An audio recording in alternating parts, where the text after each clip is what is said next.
Solutions पूरा complete start करते हैं।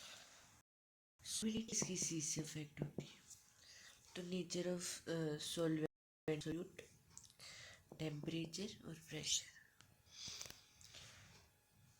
सॉल्युबिलिटी जो है वो इंक्रीज होनी चाहिए, rise in temperature and decrease होनी चाहिए। प्रेशर का कोई सिग्निफिकेंट इम्पैक्ट नहीं किस पे, सॉल्युबिलिटी पे। कुछ गैसेज होती है सोल्यूबल होती है लाइक NH3 NHCl, और कुछ गैसेज होती है जो कि लेस सोल्यूबल होती है वाटर में like O2 H2 and He। Solubility is greater, अगर हम को इंक्रीज कर देंगे तो सोल्युबिलिटी भी इंक्रीज हो जाएगी, और अगर इंक्रीज इन टेम्परेचर कर देंगे तो सोल्युबिलिटी डिक्रीज हो जाएगी। ठीक है, अब देखते रहो जितनी भी आधी कच्ची थ्योरी आती है इसी से स्टार्ट कर 50वीं बार भी अगर देख रहा है ना तो तेरे को यही लगना चाहिए कि मेरे को आगे की वीडियो में जो हो रहा है वो नहीं पता। ठीक, उसी हिसाब से बढ़िया कर पाएगा। सबसे पहले आता है हेनरी। हेनरीज लॉ के बारे में पूरा तभी पता होगा जब पूरा पढ़ ली इसके। ठीक है, एक से हेनरी ने बताया इफेक्ट ऑफ प्रेशर ऑन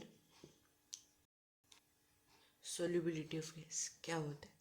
तो उसने बोला कि पार्शियल प्रेशर जो है वेपर फेज में वो मोल फ्रैक्शन के बराबर होता है, P is equal to KHS। ये होता है हेनरीज लॉ का कांस्टेंट। ये किस पर डिपेंड करता है? ये नेचर ऑफ गैस पर डिपेंड करता है बस, और टेम्परेचर पर भी डिपेंड करता है। तो इम्पोर्टेंट बात है कि KH जो है वो टेम्परेचर पे भी डिपेंड करता है। फिर हम बात करते हैं कि KH इंक्रीज करता है जब टेम्परेचर इंक्रीज होता है, ग्रेटर KH है यानी कि सोल्युबिलिटी कम है। ठीक है, अब इसके लिमिटेशंस क्या क्या है? ये बस आइडियल बिहेवियर ऑफ गैस के लिए ही लागू होता है। देन अगली बात ये है कि बेटर रिजल्ट तब देता है जब सोल्युबिलिटी कम हो, है ना। बात ये है कि gas should neither dissociate, gas dissociate भी नहीं होनी चाहिए और एसोसिएट भी नहीं होनी चाहिए लिक्विड में। इसके लिमिटेशंस हैं। अगर वैल्यूज़ के बेसिस पे क्वेश्चन आ गया तो वैल्यूज़ बता देता हूँ। हीलियम की सबसे ज़्यादा होती है, फिर हाइड्रोजन, फिर नाइट्रोजन, फिर ऑक्सीजन। कैसे याद करोगे इसको? Argon CO2, CH, vinyl chloride. पता कैसे याद करोगे भाई? खुद याद करो। इसकी एप्लीकेशन लिख लो। ये सोल्यूबिलिटी ऑफ CO2 को बढ़ाने के काम में आता है। Scuba diver must cope with high concentration of dissolved gas at high altitudes. The partial pressure of oxygen is less than at ground level. This leads to low concentration of oxygen in the blood and tissues of people having high altitudes of climbers.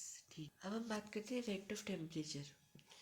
ln C2 divided by C1 is equal to delta R into 1/T1 minus 1/T2। ये आपको याद रखना है। Solute gas effect of temperature. जब भी कोई liquid एक closed vessel में होता है तो होती है इवेपरेशन या कंडेंसेशन। जब evaporation is equal to condensation होती है उस इक्विलिब्रियम प्रेशर को हम वेपर प्रेशर कहते हैं। कंडेंसेशन इंक्रीज होता रहता है टाइम में, whereas evaporation is constant with time. ठीक, vapour pressure is inversely proportional to IMAF। weaker the intermolecular attraction, higher will be the vapor pressure। अब वेपर प्रेशर की जब बात कर रहे हैं तो अब हम vapour pressure of liquid solution पे और यहाँ पे आता है अपना एक नया लॉ जो कि है राउल्स लॉ। ठीक है, बहुत ही सिंपल लॉ है। मान लेते हैं हमारे पास एक लिक्विड सॉल्यूशन है, ऑयल है, नीचे वाटर है। क्लासिक एग्जाम्पल, टोटल प्रेशर क्या होगा? XA into PA0 plus XV। अभी क्या होता है? ये होता है पार्शियल प्रेशर ऑफ, मतलब प्रेशर ऑफ प्योर। अगर होता प्योर ऑयल होता तो उसका क्या होता? प्योर वाटर था। डाल्टन लो आ गया एक और इसमें, मैं तो क्या ही कर सकता हूँ। और राउल्स लो में क्या, P A is equal to X P A naught, P B is equal to X B P B note.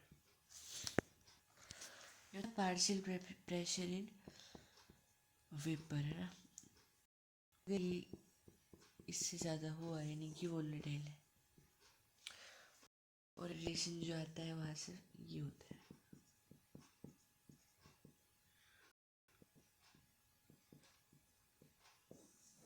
ये रिलेशन आपको याद रखना है। राउल्स लॉ एक स्पेशल केस था हेनरीज लॉ का। तो एक केस लेते हैं अपन, अपने पास है बहुत सारे बाटे, ठीक, और अपने पास है HCl।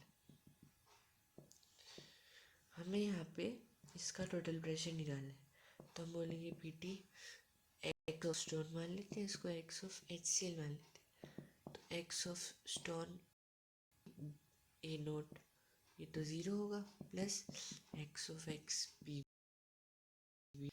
फिर पी टोटल ये हो जाएगा। और क्या है, बस ये बेहद ही इंपॉर्टेंट टॉपिक की ideal and non ideal solution. ये राउल्स लॉ फॉलो करता है, राउल्स लॉ फॉलो नहीं करता, ठीक। इसमें दो होते हैं एक्चुअली केस, एक पॉजिटिव एक नेगेटिव।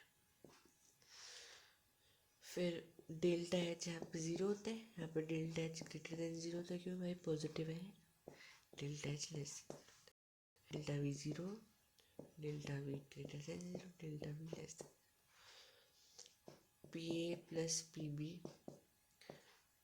इज इक्वल टू होता है सब कुछ, इसमें P A plus P B greater than P A X A plus P B, इसमें उसका उल्टा। ए बी आइडेंटिकल होते हैं और ए बी जो होता है वो वीकर होता है। कैसे याद करोगे, याद तो तुम्हें ही करनी पड़ेगी मित्रों, मैं कुछ नहीं कर सकता। मैं तो पीछे अतीत का एक दूत हूँ जो कि फ्यूचर में गायब हो जाएगा।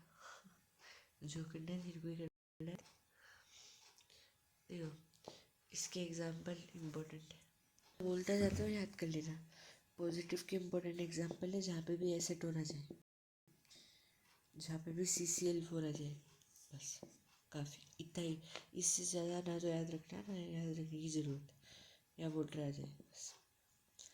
यहाँ पे जो भी वोइलेंट आ जाए, एसेटोन प्लस एनिलीन नेगेटिव वाले में, chloroform H2 plus HNO3, water plus HCl, और आइडियल में benzene plus toluene, hexane plus heptane, CCl4 plus SiCl4। Positive के ग्राफ में आपको सब कुछ ऊपर ही मिलेगी, याद रखना। नेगेटिव के ग्राफ ही मिलेगी, नेगेटिव नेगेटिव, पॉजिटिव पॉजिटिव है बस। एक और इम्पोर्टेंट फॉर्मूला है, P naught minus P S divided by P S is equal to WM by MW। समझ गया, वही है कि बस नॉन वोलेटाइल सोल्यूट को जब मिलाते हैं तो एक फॉर्मूला निकल के आया था, उधर से बता दिया मैंने, मत याद। अगली बात में नहीं हुई, प्रोडक्टिविटी में इम्पैक्ट पड़ता है।